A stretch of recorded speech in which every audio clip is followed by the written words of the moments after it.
Hey guys, welcome back. I hope you are having an amazing day. Let's get right into the stories. The first one is a pro-revenge story. My mom owns a condo that she's been renting out for a while now. The tenants who moved in last summer seemed like decent people at first, and my mom thought they were trustworthy.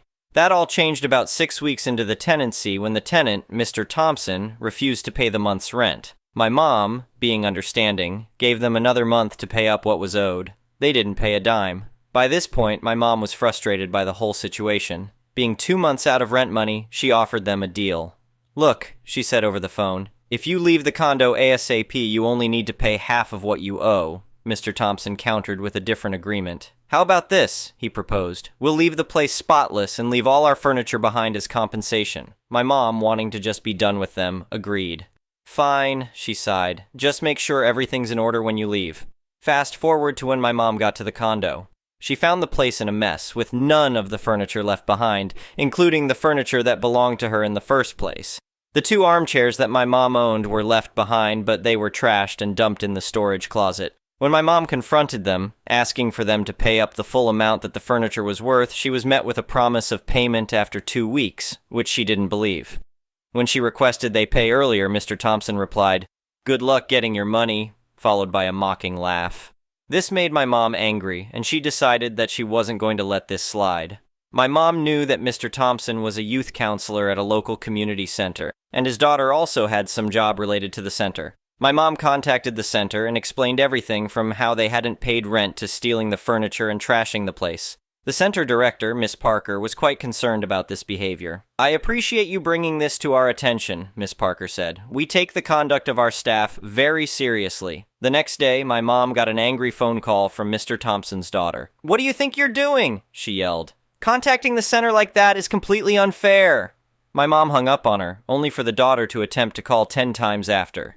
From what we could piece together, the center had told Mr. Thompson that if he didn't settle things with my mom, both he and his daughter would lose their positions. My mom received the full amount for the furniture that same day and agreed to back off. Later, she told me, "It was never about the money. It was about the way this guy treated me and his lack of integrity. As someone who volunteers at the community center myself, I was really disappointed in his actions."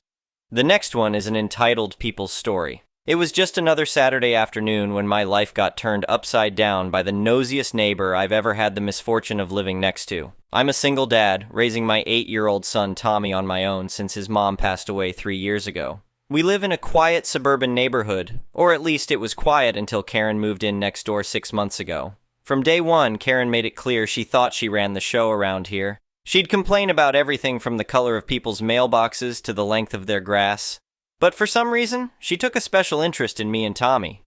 At first, it was just annoying comments here and there. "You know, children really need a mother figure," she'd say, uninvited, as I was trying to get Tommy in the car for school. Or she'd tut disapprovingly when she saw us having pizza for dinner through our kitchen window. Yeah, she was that kind of neighbor, always peeking through curtains and poking her nose where it didn't belong. But things really came to a head that Saturday.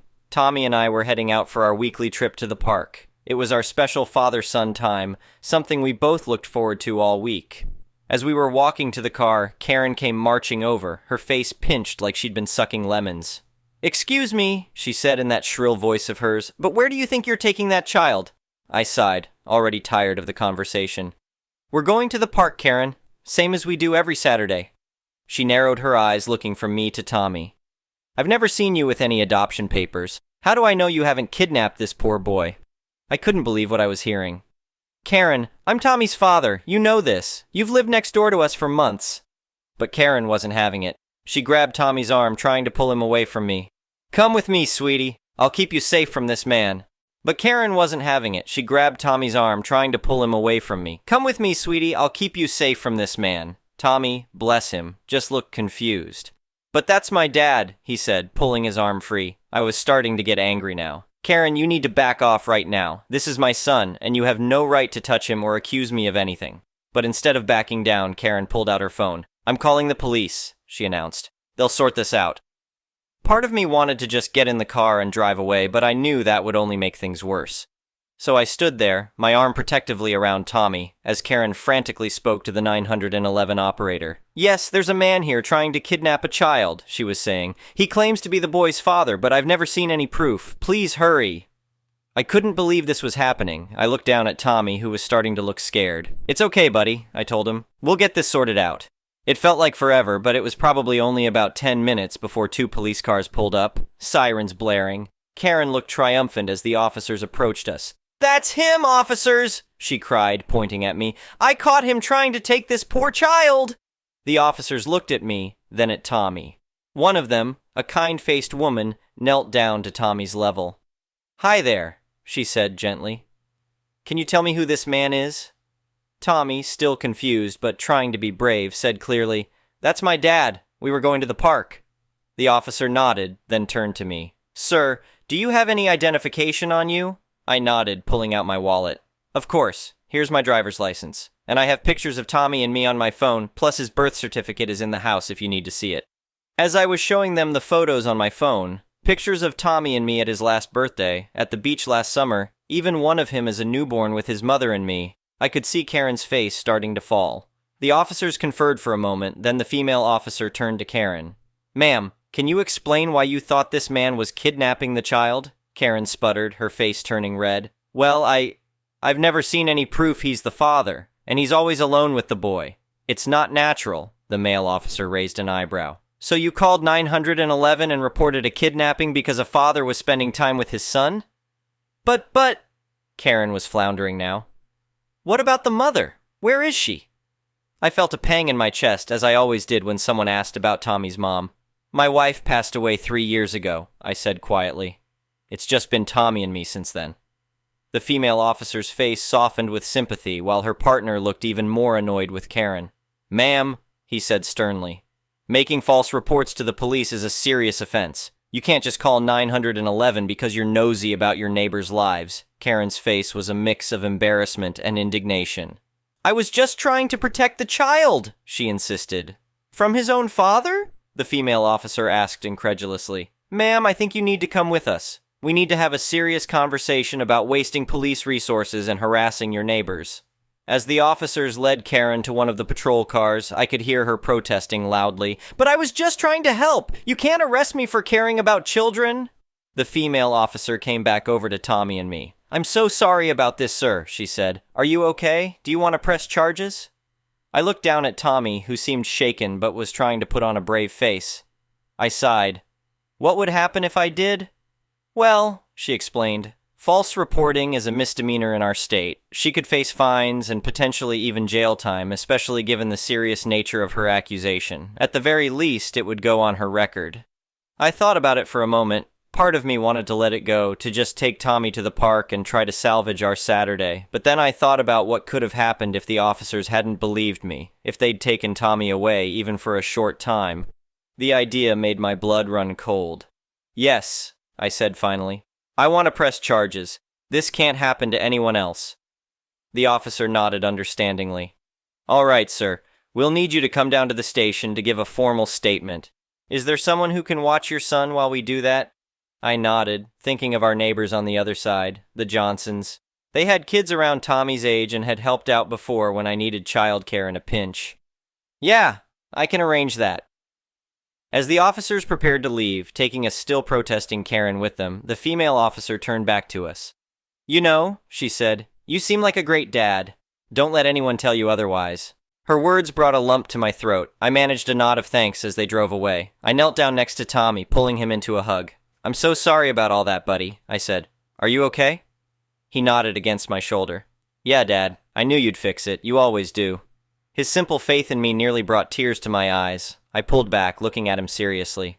"Listen, Tommy, I need to go to the police station for a little while. Mrs. Johnson is going to watch you, okay? And then when I get back, we'll go to the park. Maybe we'll even get ice cream after. How does that sound?" Tommy's face lit up at the mention of ice cream, and I felt a wave of relief. Kids are resilient, but I still worried about how this incident might affect him. The next few hours were a blur of giving statements and filling out paperwork. By the time I got home, picked up Tommy, and we finally made it to the park, it was early evening. But seeing Tommy laugh as he ran around the playground made all the stress of the day melt away. As promised, we stopped for ice cream on the way home. Sitting across from Tommy in the ice cream shop, watching him dig into his sundae with gusto, I felt a renewed appreciation for these moments we had together. "Hey, Tommy," I said, waiting until he looked up at me. "You know I love you, right? more than anything in the world. He grinned, ice cream smeared around his mouth. I know, Dad. I love you too. Over the next few weeks, things slowly got back to normal. Karen was charged with filing a false police report and harassment. She ended up pleading guilty to avoid a trial, got slapped with a hefty fine, and had to do community service. But the best part, she decided to move out of the neighborhood. The day the moving truck came, I stood on our front porch with Tommy, watching as Karen's stuff was loaded up. She caught sight of us, and for a moment I thought she might come over to cause more trouble, but she just looked away quickly and hurried into her house. As the truck pulled away, Tommy looked up at me. Dad, are we bad people for being happy she's leaving? I chuckled, ruffling his hair. No, buddy. Sometimes it's okay to be glad when people who cause problems go away. But you know what? This whole thing taught me something important. What's that? Tommy asked curiously.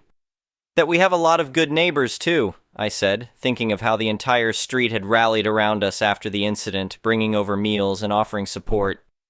And that you and me, we make a pretty good team. Tommy beamed up at me, and in that moment, I knew we'd be okay. Whatever life threw at us, we'd face it together. And no nosy Karen could ever change that. The next one is a petty revenge story. This was years ago, and when I think about it, I actually feel like I showed a lot of restraint in my reaction. Maybe you tell me. So years ago, my partner was about to turn 25. We were living about 1.5 hours from each other at the time, as he was enrolled in an undergraduate program at the time. Tiny bit of backstory, we met in high school when I joined his D&D group he was usually DM for. He is an amazing DM, and he's incredibly dedicated, homebrew champion, so he usually runs the games people want to play and doesn't often get a chance to be a player himself. When he does get the chance, he's often privately a little disappointed because the games are rarely as robust or well-guided as the ones he puts together. It's just one of those things. C'est la vie. He's private in general and very sweet-natured to people, so he would never vocalize that to anyone but me, but I know he always is looking for that special group dynamic. Anyway, so when he was in school, he joined a D&D group up there that met once a week. And it was awesome. The DM was really great, and my partner was so excited about telling me about the campaign. Every time I'd pick him up for weekends together. Life was good for my guy, and I was really happy for him. So his birthday rolls around, and we decided since he'd be coming home for the weekend to host his D&D group at my place for Friday night. That way they could play and not interrupt their schedule. We made a little party out of it, and I baked some key lime cupcakes for everyone. They took breaks, and we all hung out a little bit. I noticed over the course of the evening that one guy, I'll call him Red, sure did seem to point out my partner's age frequently. The group was all guys 22 years old, and my partner had just turned 25. I thought, dick, but I kept quiet because my partner hates scenes or confrontations, and it was his birthday, so I definitely wasn't going to escalate if I didn't have to. I went to bed when they began playing again, about 10:30 p.m. I wake up at around 1 a.m. when my partner comes to bed and just kind of snuggle up as the big spoon, which I normally am. I hear him sniffling and breathing weird, so I realize he's crying. I ask what's wrong, what happened, and he's like, nothing. So I'm like, oh, sweetheart, and he starts crying harder and is like, IDK, I just kind of regret inviting everyone here. I was having fun, but it turned into a weird dick measuring thing, and Red made even nastier jokes about me being a transfer student after you left, and I feel like crap. Why did I think this was a good idea? I was seeing Red. I comforted him and tried to play it cool. I held him and let him cry, and TBH, that plus the drinks helped in getting him to calm down and go to sleep quickly. I decided I needed to sleep on it and see if I still felt the need to be all Amelie about it in the morning. So I slept. When I woke, I used the bathroom, walked out, and saw this idiot on the sofa asleep with his beer cans, he was the only one drinking Heinekens, from last night all over my living room, and I was like, yeah, no, I still feel like revenge is necessary. You come into my home as my guest and make my boyfriend cry, you get some kind of revenge. While the guests slept, I went to the kitchen, grabbed my powdered cayenne pepper seasoning, and covered his discarded clothes with cayenne powder. I also doused his sandals. Then, and maybe this was a step too far, but I don't think I'd do it again, a few, I shook it onto his hair. We all went out to breakfast, and he was scratching his feet and head the whole time. I still kinda wish I could have publicly embarrassed him like he did my partner, but I couldn't think of a way to do that without further embarrassing my partner. It still makes so angry when I think about it. The next one is a malicious compliance story. Many years ago, during a corporate merger, I was responsible for transitioning a portion of business operations to a distant city. I was there for 4 weeks in an extended stay suite hotel with fridge and microwave. I had a meal allowance of $50 a day and was required to submit a weekly expense report with receipts for reimbursement. After a long day, all I wanted was to get comfy, chill out, and fix something in the room to eat. On day 1, I shopped at the local market spending $80 and day 4 $20. I submitted my weekly receipts for a total of $100 and was told I had exceeded the daily limit and my reimbursement would be $70 versus $100. Finance insisted that $50/day in receipts is max they would pay, even as I pointed out that the total was less than a third of what I could have submitted. They stood firm and refused to budge from the daily max. At the time, my most favorite coffee beans were only available for purchase in coffee shops located in select areas of the country. As luck would have it, there was one close by. The name included cafe as they also sold sandwiches, etc., and the receipt was not itemized. Yep, you guessed it. The last 3 weeks, I bought bags of coffee beans every single day. In their effort to short me $30, it ending costing them $750. Classic example of a company being penny-wise and pound-foolish and jerking employees around. In spite of incredibly attractive financial offers to relocate and remain with the company, I resigned once the transition was complete. Shortly thereafter, I ended up in my dream job for the next 25 years. My position was a new one and just beginning to emerge within the industry. As such, I had tremendous leeway in defining the role and budget. I was respected, my work was valued, and my professionalism and judgment were trusted. I've always been that way. You want question, and nickel and dime me over nonsense, I will respond likewise. If I receive respect and trust, I will have your back, and will damn near kill myself delivering the best I have to offer. I'll adjust my schedule, burn the midnight oil, whatever it takes. All because I know that once we get through it, I'll take some time for myself, and no one will question my schedule or work ethic. The next one is an entitled people's story. I was at the local ER Tuesday and saw my first Karen in the wild. It was nearly midnight, and I had been there since around 5 p.m., so to say I was tired and hurting would be an understatement. They were getting ready to release me when your typical Karen walks in, marches up to the nurse's station where you check in.